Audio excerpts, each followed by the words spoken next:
Alright, so this video is on the biggest Edisons of the lot and also buggered Edisons. And what do I mean by buggered? It means that, see how that's been opened up post-production? Somebody opened that up and did something. It wasn't me. Look at the size of that one. So, in one of the old Edison manuals, it said you could take the batteries back and get them recanned. And if you look at this, it's a can. So, it was in the procedure, at least from that really old manual. We're talking, I think that manual is from 1916 or something like that. I should actually, yeah, I think I'll present that manual coming up in one of my videos. But somebody went through and buggered a whole lot of these up, and I'm not gonna blame someone for having some information and trying some things, but if you don't have all the information you need, your results are gonna be goofy sauce. And let me explain a little bit here. So in this case, it's a homemade case. It's just steel. See the weld mark on there? Someone just welded these cases together. They're not protected from the elements. They're just plain steel.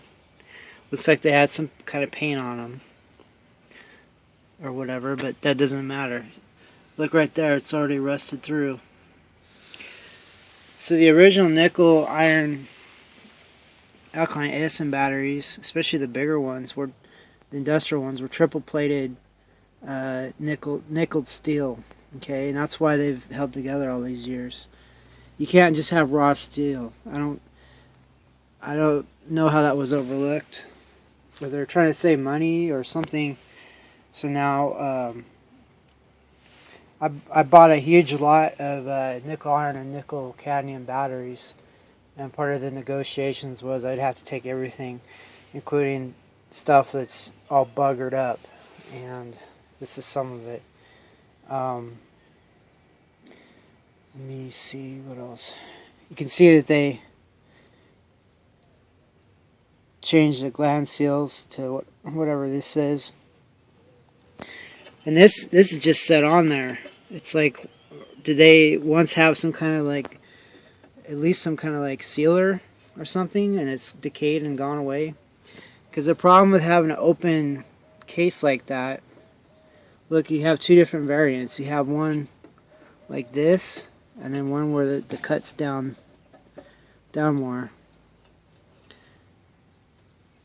And this looks like, I've seen these backwards, absolutely backwards, and I'll show you some more as we go, or upside down. So look, if a person has some good ideas in a small budget, do not do this. Don't even do it. You need to have all the proper procedures. You need to know how to do welding. These are all welded from the factory. You need to know how to weld, and you need to know how to nickel plate steel. You need to know a lot of things. Now, some companies have taken old Edison nickel iron batteries and recased them into polypropylene, or basically plastic cases, and had some success doing that. But as far as like replicating the expense, the expertise, the machinery, the well thought out techniques, all that, replicating that, you're going to get some kind of botched deal like these are. Now, could a person slowly go through these and maybe recase them in something better, or take these cases and repair them and get them plated? I know you can get bumpers re-chromed. Maybe you can get steel cleaned and nickeled, because bumper chrome is really just nickel. and chromium, as far as I know. So, yeah, a person could, and that might come down the pipes, but it's a whole mess. It's a huge mess. And you get these Johnny-come-latelys that get some of the information they need, and the next thing they know, they want to cut open one of these batteries and figure out how it works. You don't have to, Mr. Johnny-come-lately. You just need to do your homework. You need to study the manuals. If you look on some of my uploads, I put a whole slew of manuals, like probably 200 pages worth. A ton of manuals. You need to read all that. You need to read the electrochemistry books, and you need to read the factory books, how the factories are arranged. There's even an old video you can watch about the Edison factory, all the different procedures. When you understand how hard it was to make these, and you fully understand, cutting one open is going to be the last thing on your mind.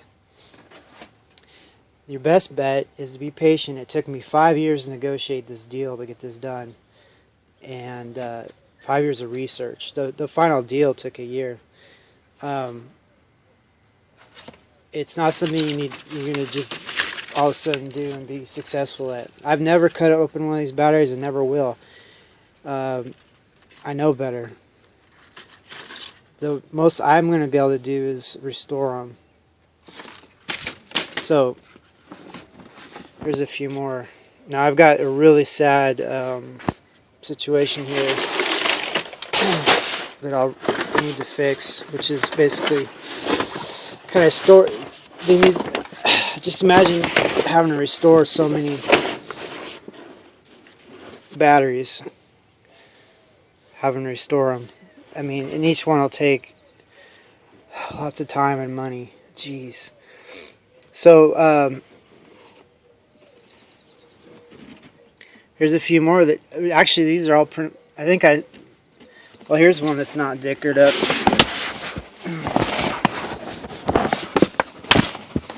This one's still got the original glance seals. It's still got an intact case.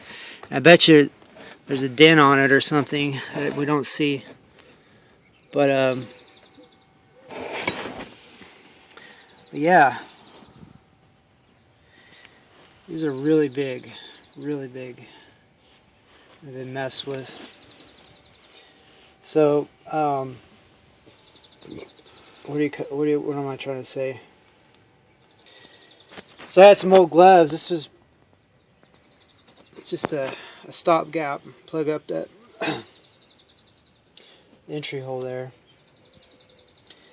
And let's see what size these are. Is there one that's not corroded to heck? And I should have all the sizes memorized, but I don't. I'm probably just gonna make another cheat sheet like I did for the date codes. It'll have the different sizes of Edison's and then their amperage. I remember these batteries are nominal 1.2 volts a piece. Look how big they are.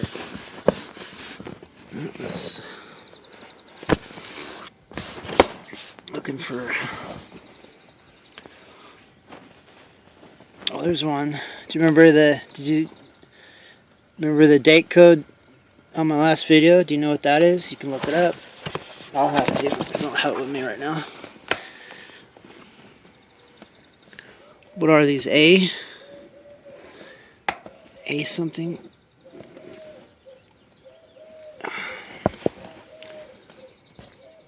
AF. It looks like AF. So yeah. Look at the size of these nuts. These nuts are nuts. Oh, look at that. They got a washer. That explains a lot. You know, forensically, I want to know how they used to do it. So they did usually have a washer. Okay, that explains a lot. If that's the original washer. Probably. So they would have, oh yeah, no. Okay, just imagine this washer sitting in between there. So they would have what we would know today as a bus bar, and then they would have a washer and then a nut. So that explains a lot. That was something I was wondering about. Look at the size of these. it's just a big copper, I guess you'd even, like a big copper pipe, but solid core, and it's nickel plated. These are nickel plated, so that's how they used to do it. So what was I saying?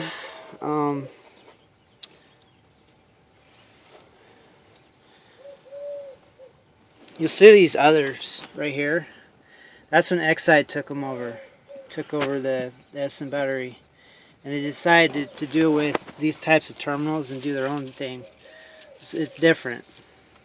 It looks like someone just did this as a shortstop type of deal, or maybe that's the way they are. Maybe it was a redesign. But if you look at this one over here, it doesn't have that. So I don't know. There's a lot. So they see how this is different. So, but it's still got the. No, that's different too. So, yeah, getting all the different variants and things like that. But they all are nominal 1.2 volts. I remember reading something where you could possibly chain them, even though they were slightly different. But I won't have that issue. My issue is, think of all the expense and the pain in the ass it's going to be to recase those properly and get them done properly.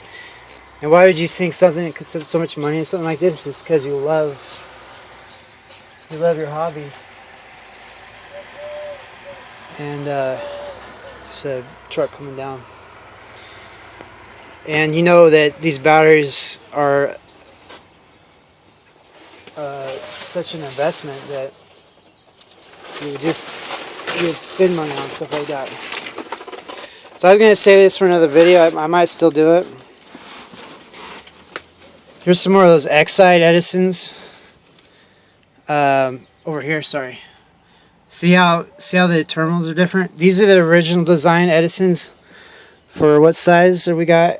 Where's the date code on there? AL. Let's see if I can. It's hard to sit this camera right. It's offset.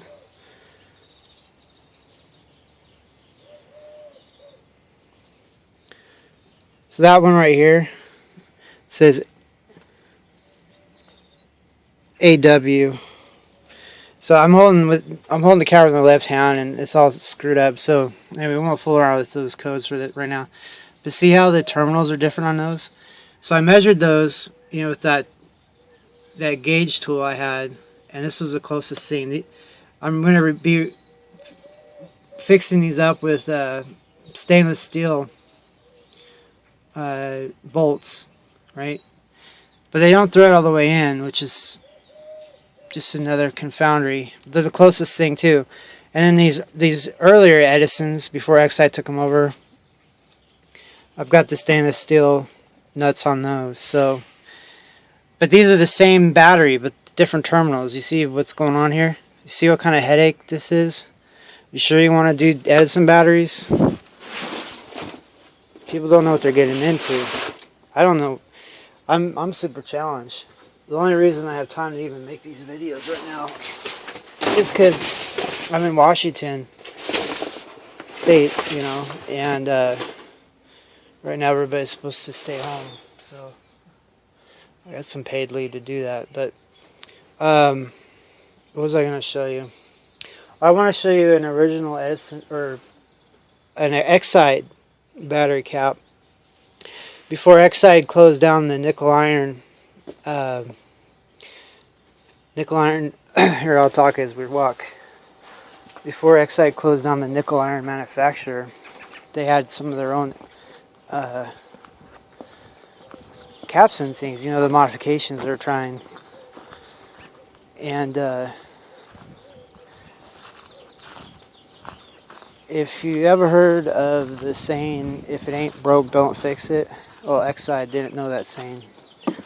So they tried a bunch of different stuff, and then they shut down the production. Maybe it's just because they only got a little smidge of the Edison empire. Maybe they didn't have access to all the machines and stuff to make the crazy looking, what we would call bus bars. That's another video I want to make, is the actual terminology, proper terminology. We'll go over it and then point it out, because I need a refresher if I even knew it to begin with. So here's some more.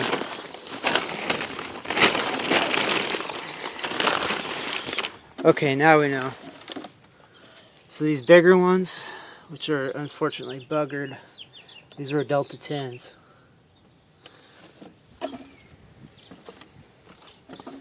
at that one, it's all crushed. So some of these are probably like discarded because of maybe I'm guessing a forklift or something got smashed, or that's an accident or dropped or something.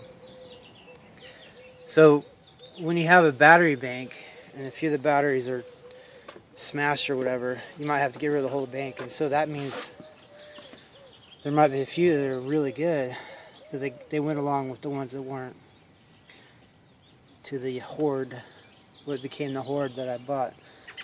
What was I going to talk about? Oh yeah, let's look at that.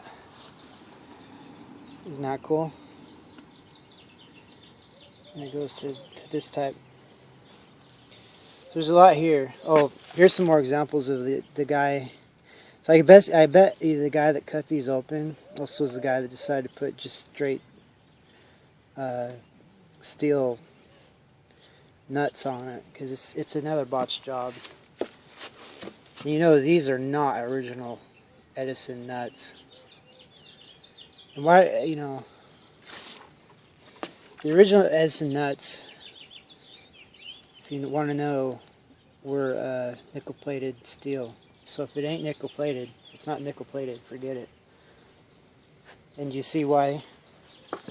Look at the corrosion that came off of that. It's just leaking corrosion everywhere. So let's see, I remember there's a good looking cap. Was it this one? Ah, it's not even showing anyway.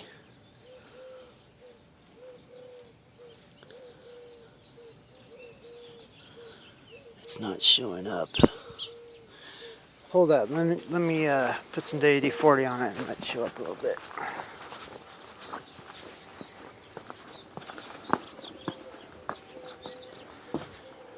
I was using WD-40 on my hair, my barber trimmers, because the hairstylists are shut down, and I had to cut my own hair. So see if I can find that WD-40.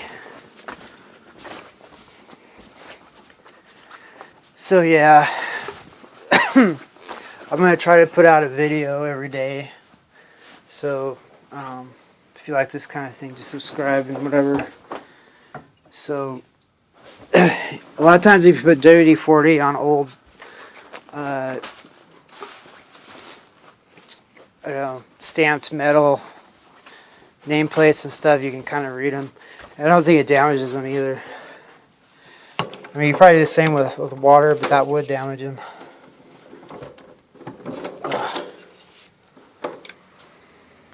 Man, there's so much traffic. Don't they know how to stay home? Maybe they can't. No, I see the same people. Just, I kid you not. Like, we had an epidemic of elderly people that were so bored with their lives they would just gas up their rigs and drive around the neighborhood all day. That's all they would do, and just be a nuisance.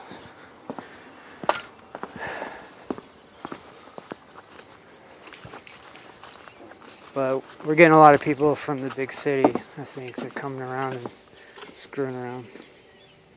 Oh, where are we? Let's turn this upside down. Okay. I think that's right. I hope that's right. If it's not right, now the video is upside down. Okay, so let's spray this real quick.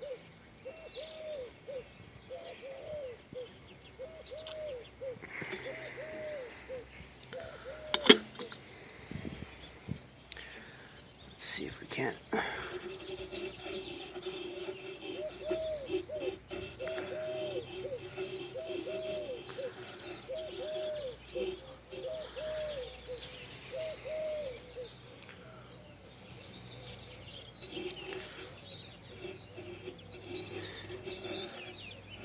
So this one says the Electric Storage Battery Company. You can't see that, can you?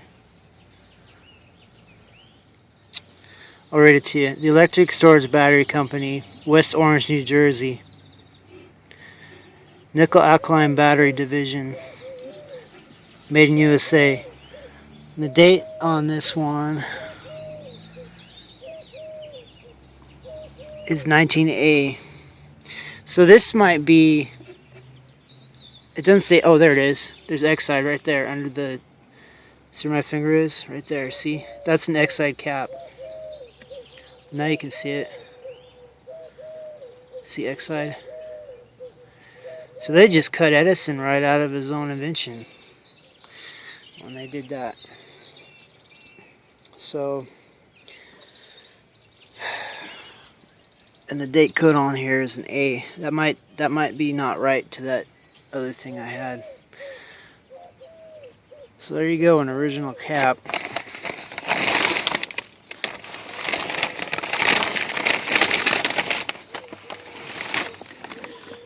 I thought there was one that was in better shape. It's back here. Nope. They might actually be rusting as we speak because of the Washington climate. So good thing I got that recorded. Yeah. I've got to get these out of the moisture. See, it freezes at night and then the moisture condensates on them. And then probably slightly rust them and stuff. So yeah, I got a lot ahead of me to do. Hope you enjoyed the video and a little bit more education on these things. Hopefully this video isn't upside down. So I gotta go do some more stuff. So anyway, thanks for learning with me.